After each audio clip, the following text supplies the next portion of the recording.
एक नई वीडियो के साथ आज मैं फिर हाजिर हूं। आपका होस्ट दोस्त श्रीकांत जोशी आपका स्वागत करता हूं मैं आरएम शॉर्ट्स में, जिसमें हम लेके आते हैं दिन भर की स्पेस और डिफेंस न्यूज की टॉप 3 खबरें। तो चलिए जान लेते हैं। अपनी सबसे पहली खबर की बात करेंगे तो वो राफेल एयरक्राफ्ट की तरफ से आ रही है। अभी 2 दिन पहले हमारे रक्षा मंत्री ने राफेल एयरक्राफ्ट की डिलीवरी ली और उसकी शस्त्र पूजा की दशहरे के दिन पे, जिसपे काफी अभी विवाद छिड़ गया है और कांग्रेस के कुछ लीडर्स के द्वारा ये कहा जा रहा है कि ये सब दिखावा है, तमाशा है। कोई भी ऐसी चीज जो कांग्रेस के द्वारा की जाती है, किसी भी पार्टी के द्वारा की जाती है, वो किसी भी धर्म से या उसके रिचुअल से रिलेटेड हो तो वो सेकुलर रहती है जब तक कि वो बीजेपी के द्वारा ना किया जाए। तो जैसे ही हमारे रक्षा मंत्री ने शस्त्र पूजा की दशहरे के दिन, जो कि हमेशा से ही भारत का एक ट्रेडिशन रहा है, और वैसे ही ट्विटर पे भी ट्रोलिंग स्टार्ट हो गई और कुछ बड़े बड़े लीडर्स के द्वारा भी उनकी ट्रोलिंग की गई। पर हम सभी जानते हैं कि हमेशा से ही शस्त्र पूजा हमारे देश में हुई है, दशहरे के समय यह होती है और हमेशा से होती भी रहेगी।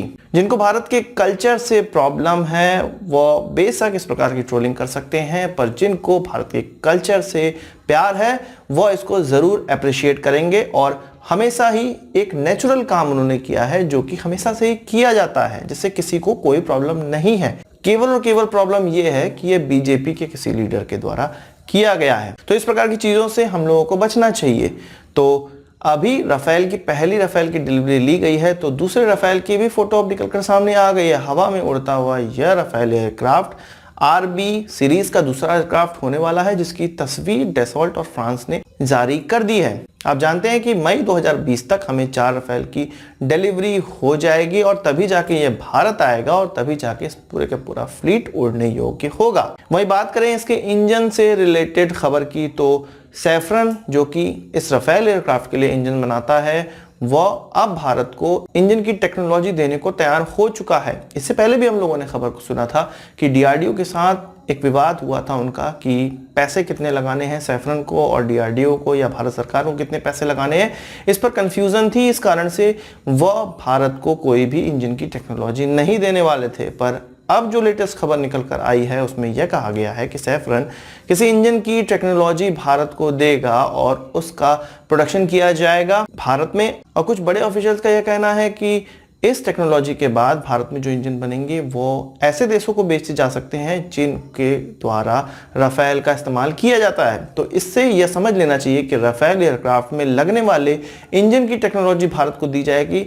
ऐसा माना जा रहा है कि भारत को ये टेक्नोलॉजी मिल जाएगी, पर मेरे हिसाब से भारत का इस पर कोई अधिकार नहीं होगा। यदि भारत सोलो कोई डिसीजन लेना चाहता हो, भारत को इस इंजन की टेक्नोलॉजी के साथ सैफरन के साथ मिलकर एक नया इंजन डेवलप करना पड़ेगा, जो कि भारत के एयरक्राफ्टों में या भारत के द्वारा सोलो डिसीजन लेकर किसी देश को बेचा जा सके। तो यहाँ पर हमें जनरली कंफ्यूज नहीं होना चाहिए कि हमें किसी इंजन की टेक्नोलॉजी ऐसे ही मिल जा रही है, हमें उसमें अपना योगदान जरूर देना पड़ेगा यदि उसको अपने अधिकार में रखना है। बहरहाल सारी डिटेल डिफेंस मिनिस्ट्री को सौंपी गई है और पूरा का पूरा प्रपोजल सौंपा गया है। इस पर क्या निर्णय निकल कर आता है यह तो वक्त ही बताएगा और इस पूरी खबर की जो जांच पड़ताल है वो भविष्य में ही हो पाएगी। वहीं हमारे रक्षा मंत्री ने फ्रांस की कंपनी सैफरन को ही कहा है कि भारत में प्रोडक्शन करे, और ये दोनों चीजें एक दूसरे से रिलेटेड ही मानी जा रही हैं, उनके प्रपोजल और भारत के द्वारा यह कहना। वहीं बात की जाए टर्की और भारत के रिश्तों की, तो टर्की ने आप जानते हैं कि यूनाइटेड नेशन जनरल असेंबली में जो उनका भाषण हुआ था, उनके राष्ट्राध्यक्ष का जो भाषण हुआ था, उसमें कहा था कि कश्मीर पर जाति की जा रही है भारत के द्वारा और कश्मीर पर जो पाकिस्तान का राग है वही उन्होंने आलापा था। और भारत ने उस समय भी कहा था कि यह गलत कहा गया है उनके द्वारा। पर अब भारत ने अपना स्टैंड बहुत ज्यादा क्लियर कर दिया है कि अब भारत टर्की के जो भी कृत्य हो रहे हैं उस पर खुलकर बोलेगा।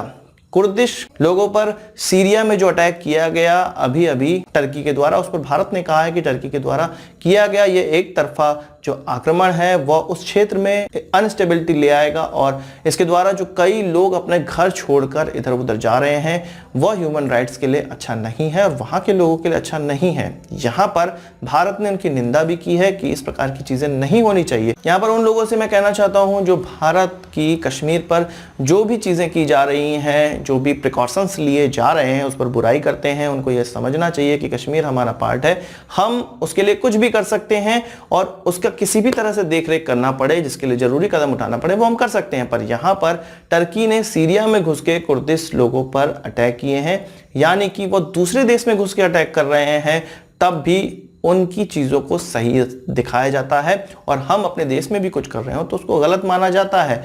यहाँ पर भारत का स्टैंड बहुत अच्छा है और इस पर भारत का जो जवाब आया है वो क्लियरली ये बता देता है कि भारत अब चुप नहीं रहने वाला है इस प्रकार के यदि आंतरिक मामले में कोई देश तड़ंगा डालेगा तो। पर वही बात करें चाइना की तो शी जिनपिंग ने जब कहा कि उसकी नजर कश्मीर पर बनी हुई है तो भारत की तरफ से एक रिप्लाई नहीं आया कि हमारी नजर भी हांगकांग पर बनी हुई है, जिससे कि मुझे थोड़ी निराशा हुई। बहरहाल ये सब डिप्लोमेटिक मामला है, इस पर हम कुछ नहीं कह सकते हैं, यह समय समय पे चेंज होता रहता है। पर भारत का जो टर्की के आक्रमण पर स्टैंड था उससे हमें बहुत ज्यादा खुशी है। वहीं बात करें बोइंग 777 की, जो कि 2 की संख्या में कस्टमाइज किए जा रहे हैं हमारे राष्ट्रीय अध्यक्षों की जो विदेश यात्रा होती है उसके लिए, जैसे कि हमारे प्रधानमंत्री, हमारे राष्ट्रपति और उपराष्ट्रपति।